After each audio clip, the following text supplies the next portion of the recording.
Chapitre 28. Manon Lescaut. Les instructions russes prescrivaient impérieusement de ne jamais contredire de vive voix la personne à qui on écrivait. On ne devait s'écarter sous aucun prétexte du rôle de l'admiration la plus extatique, les lettres partaient toujours de cette supposition. Un soir, à l'opéra, dans la loge de Madame de Fervaques, Julien portait au nu le ballet de Manon Lescaut.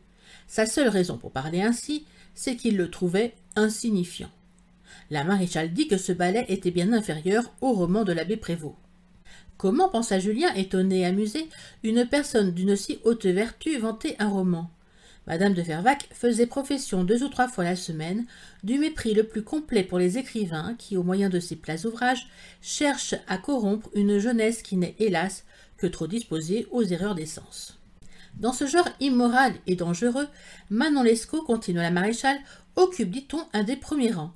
Les faiblesses et les angoisses méritées d'un cœur bien criminel y sont, dit-on, dépeintes avec une vérité qui a de la profondeur, ce qui n'empêche pas votre Bonaparte de prononcer à Sainte-Hélène que c'est un roman écrit pour des laquais.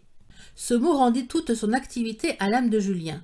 On a voulu me perdre auprès de la maréchale. On lui a dit mon enthousiasme pour Napoléon. Ce fait l'a assez piqué pour qu'elle cède à la tentation de me le faire sentir. Cette découverte l'amusa toute la soirée et le rendit amusant. Comme il prenait congé de la maréchale sous le vestibule de l'opéra, « Souvenez-vous, monsieur, lui dit-elle, qu'il ne faut pas aimer Bonaparte quand on m'aime. On peut tout au plus l'accepter comme une nécessité imposée par la Providence. Du reste, cet homme n'avait pas l'âme assez flexible pour sentir les chefs-d'œuvre des arts. »« Quand on m'aime, se répétait Julien, cela ne veut rien dire ou veut tout dire. Voilà des secrets de langage qui manquent à nos pauvres provinciaux. » Et il songea beaucoup à Madame de Rênal en copiant une lettre immense destinée à la maréchale. « Comment se fait-il, lui dit-elle le lendemain d'un air d'indifférence qu'il trouva mal joué, que vous me parliez de Londres et de Richmond dans une lettre que vous avez écrite hier soir, à ce qu'il semble, au sortir de l'opéra ?» Julien fut très embarrassé. Il avait copié ligne par ligne, sans songer à ce qu'il écrivait, et apparemment avait oublié de substituer aux mots Londres et Richmond, qui se trouvaient dans l'original, ceux de Paris et Saint-Cloud. Il commença 2 ou 3 phrases, mais sans possibilité de les achever. Il se sentait sur le point de céder au rire fou. Enfin, en cherchant ces mots, il parvint à cette idée. Exalté par la discussion des plus sublimes, des plus grands intérêts de l'âme humaine, la mienne, en vous écrivant, a pu avoir une distraction. Je produis une impression, se dit-il, dont je puis m'épargner l'ennui du reste de la soirée. Il sortit en courant de l'hôtel de Fervaques.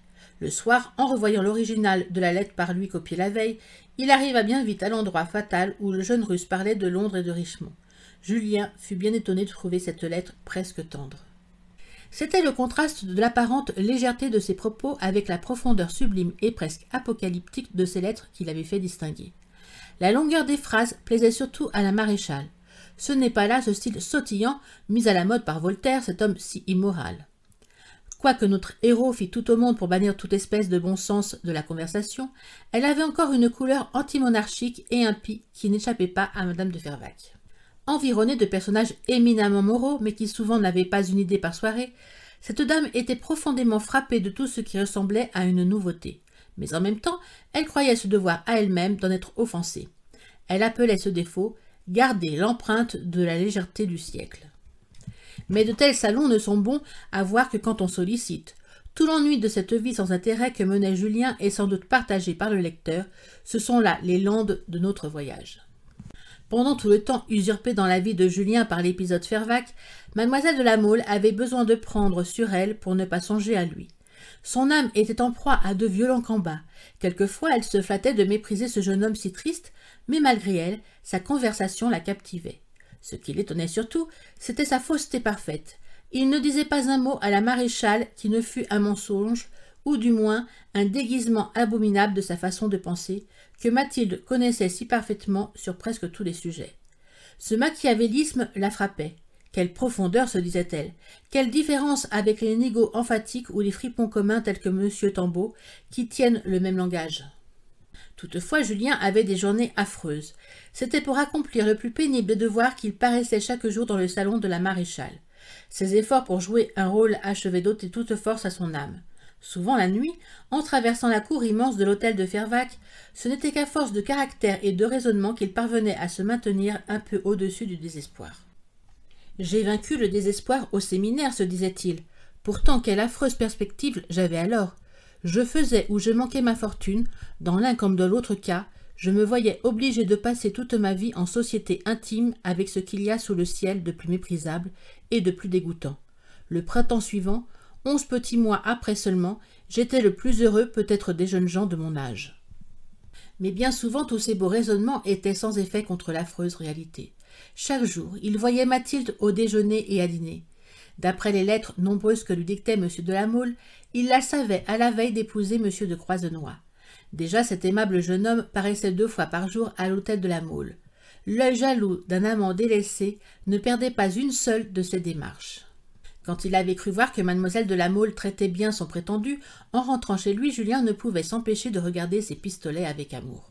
« Ah, que je serais plus sage, se disait-il, de démarquer mon linge et d'aller dans quelque forêt solitaire à 20 lieues de Paris, finir cette exécrable vie. Inconnu dans le pays, ma mort serait cachée pendant 15 jours, et qui songerait à moi après 15 jours ?» Ce raisonnement était fort sage, mais le lendemain, le bras de Mathilde, entrevu entre la manche de sa robe et son gant, suffisait pour plonger notre jeune philosophe dans des souvenirs cruels et qui cependant l'attachaient à la vie. « Eh bien, se disait-il alors, je suivrai jusqu'au bout cette politique russe. Comment cela finira-t-il » À l'égard de la maréchale, certes, après avoir transcrit ces 53 lettres, je n'en écrirai pas d'autres. À l'égard de Mathilde, ces 6 semaines de comédie si pénibles, ou ne changeront rien à sa colère, ou m'obtiendront un instant de réconciliation. Grand Dieu, j'en mourrais de bonheur, et il ne pouvait achever sa pensée. Quand, après une longue rêverie, il parvenait à reprendre son raisonnement, donc, se disait-il, j'obtiendrai un jour de bonheur, après quoi recommenceraient ces rigueurs fondées, hélas, sur le peu de pouvoir que j'ai de lui plaire, et il ne me resterait plus aucune ressource, je serais ruiné, perdu à jamais. Quelle garantie peut-elle me donner avec son caractère? Hélas, mon peu de mérite répond à tout. Je manquerai d'élégance dans mes manières, ma façon de parler sera lourde et monotone. Grand Dieu, pourquoi suis-je moi?